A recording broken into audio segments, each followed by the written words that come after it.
Varicose వ్యాధితో బాధపడుతున్నారంట. తక్కువ ఖర్చుతో ట్రీట్మెంట్ కావాలి అనుకుంటే ఎవిస్ హాస్పిటల్ని సంప్రదించండి. నమస్తే రమగారు. నమస్తే జయ. రమగారు, విక్రమ బేతాళ కథ ఒకటి చెప్తారా? పట్టుబదలని విక్రమార్కుడు, విసుగు చెందని విక్రమార్కుడు అని చెప్పాలి మనం. నిజమండి. మళ్ళీ వెనక్కి వెళ్ళాడు. ఆ పైన కళేబరాన్ని భుజం మీద వేసుకున్నాడు, నడిచొస్తుంటే అన్నాడు బేతాళుడు, నీకు ఎంతో ఓపిక ఉంది, నీలాంటి ఒక ఓపికవంతుడి కథ చెప్తాను వినమని ఒక కథ చెప్పాడు. పూర్వం అట మలైవతి అనే నగరానికి వీరకేతు అని ఒక రాజుగారు ఉండేవారు. భలే కష్టపడేవాళ్ళట ప్రజలు ఆయన ఉన్న సమయంలో. ఆయనకి బంగారం అంటే పరమ ప్రీతి. బాగా పన్నులు వసూలు చేసి బంగారంగా మార్చుకునేవాడు. ప్రజలు విసిగిపోయేవాళ్ళు. కొంతమంది తిరుగుబాటుదారులు కూడా ఏర్పడి ఈ రాజుని చెలకట్టనివ్వాల వాళ్ళు. రాజుగారు కూడా కొంచెం జోరుగానే చేశాడు. అయితే ఏమైంది, ఈ తిరుగుబాటుదారులందరినీ అణిచేయటానికి మీరు చెప్పినట్టే చేస్తా, మీకు నచ్చినట్టే రాజ్యం చేస్తాను రండి అని కొండ మీదకి పిలిచి అక్కడ ఉన్న కొలంలోకి తోయించాడట వాళ్ళందరినీ. కొండపై కింద ఒక కొలను ఉంది, పైనుంచి కిందకి తోయించేశాడు. అట్లా అణిచేశాడు ఉక్కుపాదంతో. కానీ చచ్చేదాకా అతనికి డబ్బు కాపీనం పోల. అట్లాగే డబ్బు పిచ్చితోటే ఉండేవాడు, బంగారం పిచ్చితోటి. కొంతకాలానికి అతను మరణించాక యమభటులు అతన్ని తీసుకుపోయి ఆ కొండ మీద బంధించేశారు. నీకున్న డబ్బు కాపీనం వల్లే నువ్వు ఇలాగా ఇక్కడ ఉండాల్సి వచ్చింది అని చెప్పి కొండ మీద ఒక బ్రహ్మాండమైన ఇల్లట ఆ ఇంట్లో పెట్టారు. ఆయనకి నడువుకు ఒక పట్టా కత్తి కట్టారు. అతనికి ఒక పెంపుడు పిల్లి ఉండేది, ఆ పిల్లిని తెచ్చి ఇక్కడ పెట్టారు. ఈయన బోల్డ్ అంత బంగారం సంపాదించి అంత కొండ మీద ఉన్న ఇంట్లో దాచిపెట్టుకున్నాడు. కింద రాజ్యంలో లేవు, బంగారం అంతా అక్కడే ఉంది. ఆ బంగారం దగ్గరే ఇతన్ని పెట్టేశారు. ఎవరైనా వచ్చి నీ పిల్లిని, నీ కత్తిని, నీ బంగారాన్ని తీసేస్తేనే నీకు విముక్తి, లేకపోతే నువ్వు ప్రేతంలాగా ఇక్కడే పడి ఉంటావు అంతే. ఈ పిల్లిని పారేయాలి బయట, కత్తిని పారేయాలి బయట, నీ డబ్బు ఎవడైనా తీసుకోవాలి, ఈ బంగారాన్ని, అప్పుడు నీకు విముక్తి అని. సరేని అనుకున్నాడు. నా బంగారం అంతా నా దగ్గర ఉంది, నేను చచ్చిపోయాను, నాకు ముక్తి విముక్తి కావాలి అలా అనిపించాల. నల్లని పిల్లి తిరుగుతూ ఉండేది ఆయనతో పాటు. ఆ పిల్లి, మన పిల్లి ఉందిగా మన కాలక్షేపానికి, పిల్లికి పిల్లుంది, బంగారం అలా అనుకున్నాడు. తీరా ఏమైంది, కొన్నాళ్ళకి ఇక విసుగు పుట్టడం మొదలుపెట్టింది. ఏమిటి నాకు విముక్తి లేదు, నేను ఎక్కడా పుట్టట్లేదు, ఇక్కడే పడిచేస్తాను ఏమిటి అనిపించేది. రోజులు గడిచాయి 400 సంవత్సరాలు గడిచిపోయాయి.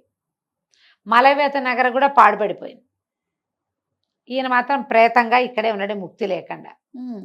మొదట్లో ఎవరినైనా పిలిచేవాడు. ఏం చెప్పారు వీళ్ళు, యమభట్లు ఇతనికి, వీటిని తీయటం కష్టం, ఎవడైనా నీ డబ్బు కాసిపడి రావాల్సిందే, వస్తే వాడితోటి ఈ పని చేయించి నువ్వు చేయొచ్చు.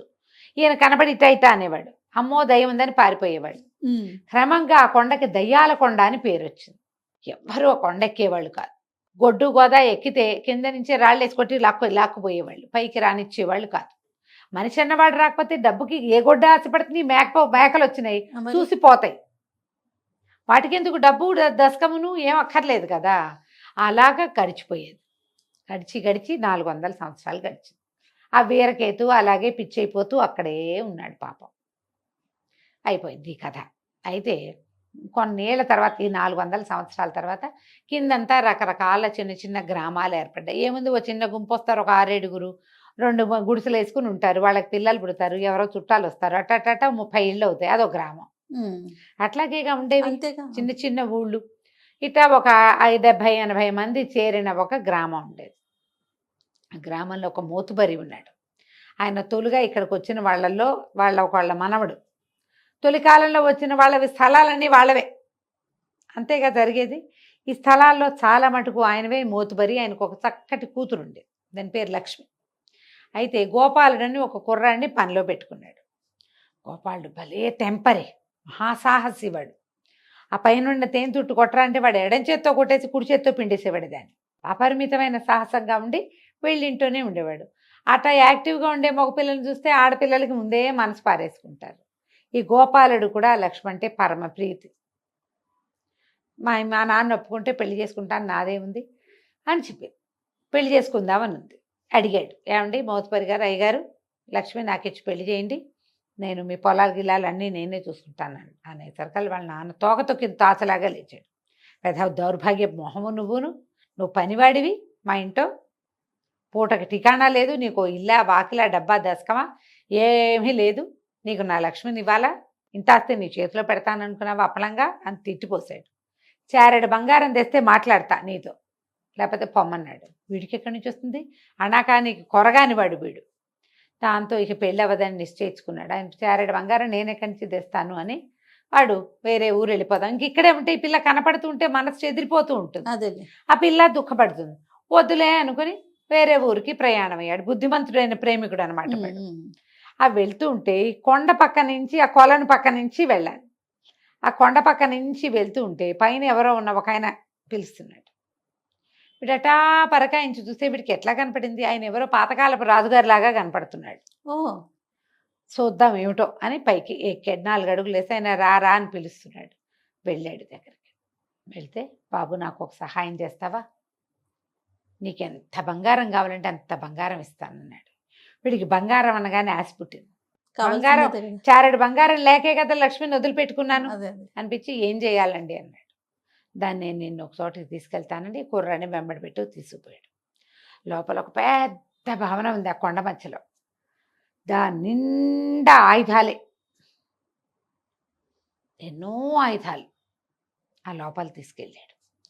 తీసుకెళ్ళాక అటు ఇటు చూస్తున్నప్పుడు ఏమైంది, బాబు నాకు 2 సహాయాలు చేయాలి, ఆ 2 సహాయాలు చేస్తే నేను బతికిపోతా, 400 ఏళ్ళుగా ఇక్కడే పడున్నాను అన్నాడు. ఏం చేయమంటారండి అన్నాడు. ఇంతలో ఏమైంది, మీ ఆవని వినపడింది. పిల్లి, నల్ల పిల్లి ఒక అల్మార్ పక్క నుంచి బయటకు వచ్చింది. మనిషిని చూసేసరికి పెద్ద పులిలాగా దూకింది తన మీద. దూకేసరికల్లా పట్టుకున్నాడు దాన్ని. ఈయన అన్నాడు, రాజుగారు బాబు ఈ పిల్లిని కొండ కింద పారేసిరా, దీన్ని వెనక్కి రానివ్వద్దు, కానీ పారేసే క్రమంలో నువ్వు నోరు తెరవకూడదు, అనకూడదు, కుయ్యో మొర్రో అనకూడదు, మూలకూడదు, సౌండ్ రాకూడదు, నిశ్శబ్దంగా ఈ పిల్లిని కింద పారే, దీన్ని బయట పారేసిరా, నీకు ఇంకో పని చెప్తా, ఆ పని కూడా చేస్తే నీకు బంగారం ఇస్తా, ఎంత నొప్పి కలిగినా ఎంత బాధ కలిగినా నువ్వు మాట్లాడకుండా ఉండాలి అనేసరికి ఈ పిల్లిని పట్టుకున్నాడుగా, గట్టిగా బడిచి పట్టుకుని చూస్తున్నాడు ఏం చేయాలి అని. ఈయన ఏం చేశాడు, గోడను ఒక దాన్ని ముట్టుకున్నాడు. ముట్టుకోగానే గోడ ఇట్ట తెరుచుకుంది. నుంచి వెళ్ళి కొండ చివరికి వెళ్ళిపోమన్నాడు. ఈ పిల్లి వీడిని చేత విధాల గీరి పీకి కొరికేసింది. అయినా సరే వీడు కిక్కుమనలా. వీడికి ఏం కావాలి, బంగారం. అటా పట్టుకెళ్ళి పిల్లిని విసిరి కొట్టేశాడు పైనుంచి కిందకి. కింద పడ్డమేంటి, మాయమైపోయింది పిల్లి. చేతులంతా గీరేసింది. ఇట్లా దగ్గర పట్టుకుంటే ఇట్లా మేడ మీద ఛాతీ మీద కొరికేసింది అది. అయినా సరే వెనక్కి వచ్చాడు. వెనక్కి వచ్చాక ఇంకేం చేయాలండి అన్నాడు. ఆయన నడువుకి ఒక పట్టా కత్తి కట్టుంది, ముందు కట్టారుగా యమదూతలు, ఈ కత్తి ఊడదీసి తీసుకెళ్ళి కొండమించి బయట పారేమన్నాడు. సరేనండి అని ఇట్లా నడువు దగ్గరకు వచ్చేసరికి ఇంత పెరిగిపోయాడు రాజుగారు. ఆ కత్తి పార్టు వీడు 2 చేతులు పైకెత్తితే కూడా అందనంత ఎత్తుగా ఉంది. ఓహో, దాన్ని ఎట్ట విపదీస్తాడు. వాడు అట్టాగే మునివేళ్ల మీద నిలబడి కష్టపడి అందినంత మేర ఎట్లా గొట్లా తాగాడు. తాగితే ఆ కత్తి ముడిపోయి జర్రుని జారి వీడి కాలు మీద పడింది. ప్రాణాలు పైన పోయినాయి. అరిస్తే మళ్ళీ కత్తెళ్ళి అతుక్కుపోతుంది పైన. ఓహో, అరవద్దు మాట్లాడద్దన్నాడుగా, నోరు గట్టిగా మూసుకున్నాడు. కాళ్ళలోంచి అదే పనిగా నెత్తురు వెళ్ళిపోతున్నా సరే ఆ కత్తి పుచ్చుకొని బయలుదేరాడు. ఈయన మళ్ళీ గోడను ముట్టుకుని గోడని ఇట్ట తెరిచాడు. పట్టుకెళ్ళి పైనుంచి కింద పడేసేయమన్నాడు. వీడు ఏం చేశాడు, ఆ కత్తిని మొయిలైపోయాడు. అంతకంతకి బరువు ఎక్కిపోతాను.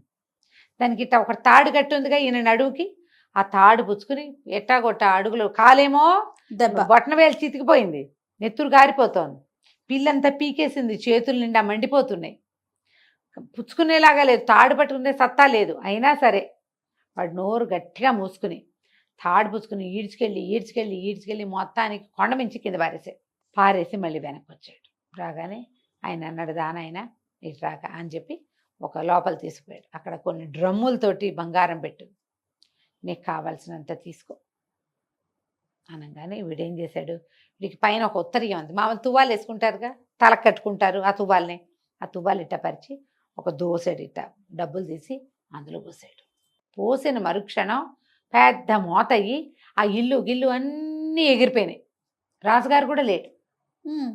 వీడిట పోసుకున్నాడుగా, అది మాత్రం ఉంది. ఇక్కడున్న బంగారం సమస్తం మాయమైపోయింది. వాడు పోసుకున్నది మాత్రమే మిగిలింది. వాడు కనుక ఇట్లా తీసుకున్న ఒక్కటి తీసుకున్నా అయిపోయేది. వాడేం చేశాడు, ఆయన చారడిమ్మన్నాడుగా, అందుకని ఇటా జవిరి పోసాడు. అందులో ఇన్ని ఉన్నాయి.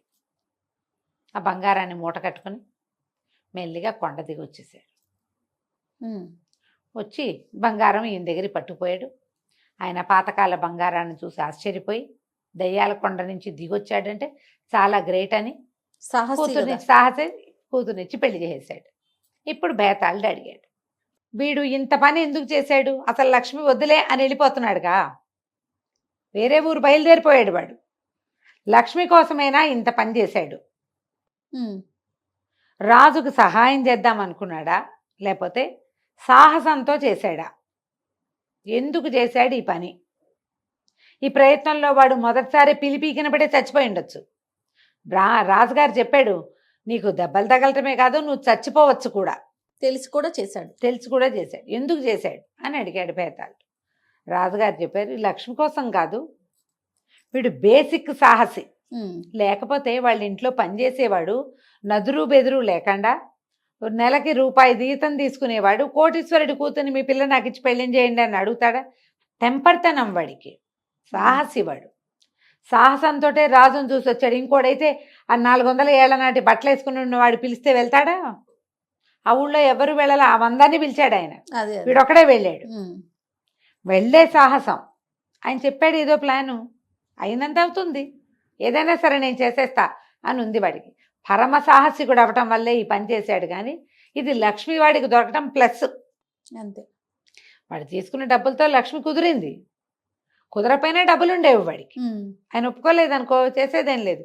కానీ వీడు దానికోసమే చేశాడని అనుకోవడానికి వీల్లేదు. బేసిక్ సాహసి కాబట్టి ఈ పనికి ఒడిగట్టాడు. ఈ ప్రయత్నంలో ఎలా పోయేవాడు, ఆ లక్ష్మి ఎలాగో దక్కలేదు, పోతే పోతాం అనుకున్నాడు. వస్తే ధైర్య సాహసే లక్ష్మి, అది కూడా వస్తుంది. అందుకని తెంపర్తనంతో చేశాడు అని చెప్పంగానే బేతాళుడికి నచ్చింది. నిజం ఆ మాట. పరమ సాహసి అవటం వల్లే ఈ కుర్రాడు ఈ పనికి దిగాడు. ఆ పిల్లిని పడేశాడు, ఆ కత్తిని పడేశాడు, ఆ నాగా డబ్బులు తెచ్చుకున్నాడు, ఇవన్నీ చేశాడు. నువ్వు బాగా చెప్పావు కానీ మౌనభంగం చేసావు కదా నువ్వు, అందుకని నేను వెళ్ళిపోతున్నానని శవంతో సహా బేతాళుడు మళ్ళీ చెట్టెక్కేశాడు. రాజుగారు మళ్ళీ వెనక్కి నడవటం మొదలుపెట్టాడు. కథ కంచికి మనం ఇంటికి. చాలా బాగుందండి. నమస్తే. నమస్తే.